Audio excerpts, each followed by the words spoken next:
2018 সালে রজনীকান্ত এবং অক্ষয় কুমার অভিনীত রোবট 2.0 সিনেমার কথা আমরা সকলেই জানি। তবে আপনি কি জানেন এই সিনেমায় পাক্ষীরাজন ক্যারেক্টারটি আসলে বাস্তবে ছিল? ভারতের বিখ্যাত পক্ষীবিদ এবং প্রকৃতিপ্রেমী সেলিম আলীকে হুবহু কপি করা হয়েছিল এই রোবট 2.0 সিনেমাতে। অক্ষয় কুমারের সেই চশমা, সেই সাদা চুলদাড়ি, পাখিদের প্রতি সেই ভালোবাসা আসলে ছিল সেলিম আলীর প্রতীক। তৎকালীন বোম্বেতে 1896 সালে জন্মেছিলেন সেলিম আলী, যিনি জীবনের 91টা বছর কাটিয়ে দিয়েছিলেন পাখিদের আচার আচরণ, স্বভাব চরিত্র এবং জীবনযাত্রার সমস্ত অনুসন্ধানকে নিয়ে। তিনি অজানা পাখিদের পিছু নিতে গিয়ে কখনো বা খাদ থেকে পড়ে যেতে গিয়ে অল্পের জন্য বেঁচে গেছেন, আবার কখনো বা জঙ্গলে বুনো হাতির সামনে পড়েছেন। পাখিদের বাঁচানোর জন্য সমাজের সাথে অনেক লড়াই করেছেন এই লোকটা।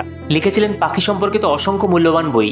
1971 খ্রিস্টাব্দে পরিবেশ বিষয়ে একজন প্রকৃত পরিবেশপ্রেমী হিসাবে পৃথিবীর শ্রেষ্ঠ পুরস্কার পান তিনি। তাই আমাদের উই চ্যানেলটির পক্ষ থেকে আমরা পক্ষী মানব সেলিম আলীকে জানাই শতকোটি প্রণাম। এরকম অনেক অজানা তথ্যের ভিডিও দেখতে আমাদের উই চ্যানেলটিকে সাবস্ক্রাইব করুন। ধন্যবাদ।